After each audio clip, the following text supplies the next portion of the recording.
Alright folks, we're just going to have a look today at an alternative for some retrievable rigging that myself and Danny Coleman have been playing with. There's a ton of variations on this, but we're just going to show you the simplest one today. So the first thing to do, first job, is to get the rope over the beam. So we'll have a go at that. Let's go. Oh, first time every time. Not. Okay. So this retrieval line could just be a bit of polyprop or anything really. It doesn't have to be proper climbing rope.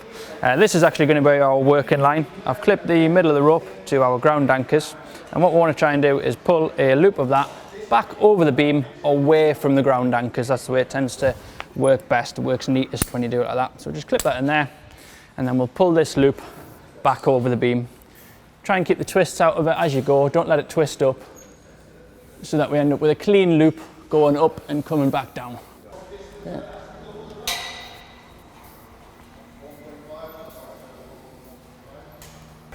And we can take this off for now.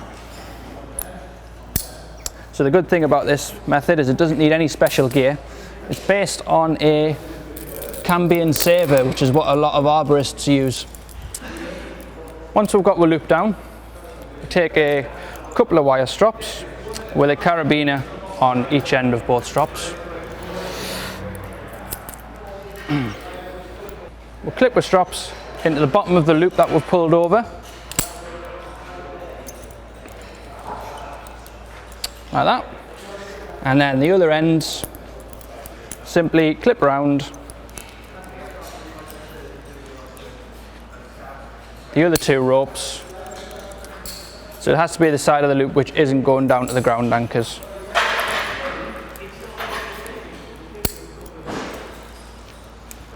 Okay, so just take a look at that and see what's going on.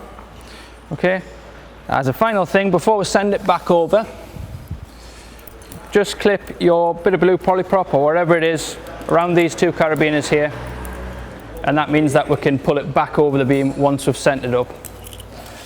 So now we'll pull this side of it and we'll pull the loop back up.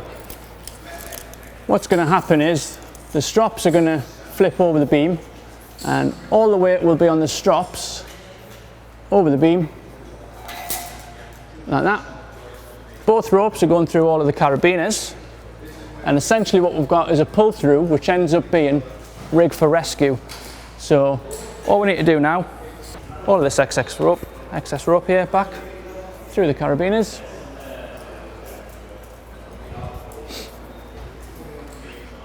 Careful not to lose them. I'll just put them into there for now so they don't go flying back up. And then I've just got a couple of IDs here which I've equalised to the bolts on the floor.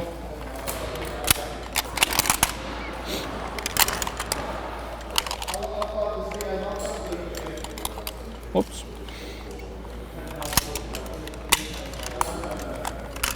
Make sure they're locked off. And now, we'll move that out of the way a little bit. Pull them tight. We've got a system which is rig for rescue, but we haven't had to go off the floor to do any rigging on it. So this is absolutely fantastic. If you're a level 3 and you're just working with one other brand new level 1, you know, he can work on this now. And if he gets in trouble, you can just operate the IDs and lower him to the floor. It's dead simple, it's quick, you don't even need to tie any knots. Rather than just clipping the carabiners into the loop, we're just clipping into the pulleys now. Put your retrieval line on in exactly the same way that we did before, on both carabiners.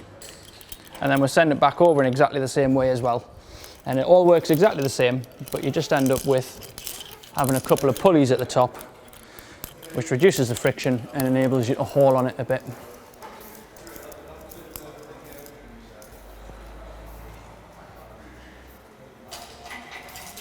There we are. And now we've got the pulleys in there, and it's actually pretty efficient. We can have a go at hauling on that now. So we'll just set that up. Yep.